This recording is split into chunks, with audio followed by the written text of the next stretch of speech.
Sanjay TV பார்வையாளர்கள் அனைவருக்கும் வணக்கம். நாம் வீடியோவில் பார்ப்பது பனைக்கிழங்கு. இந்த பனைக்கிழங்கு நன்கு வேக வைத்து உண்டு வரலாம்.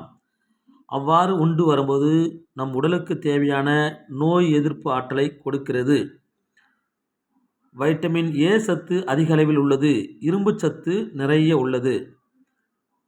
மலச்சிக்கலை போக்கிடும். நார்ச்சத்து அதிக அளவில் உள்ளது.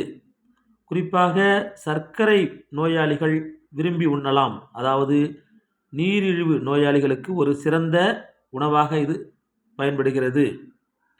மேலும் எலும்புகள் நன்கு வலுப்பெறுகிறது. உடல் மெலிந்து காணப்படுபவர்கள் நன்கு உடல் வளம் பெற இந்த பனங்கிழங்கை உண்டு வரலாம். மேலும் பல அரிய தகவலுக்கு நமது சஞ்சய் டிவி சேனலை சப்ஸ்கிரைப் பண்ணுங்க. நன்றி, வணக்கம்.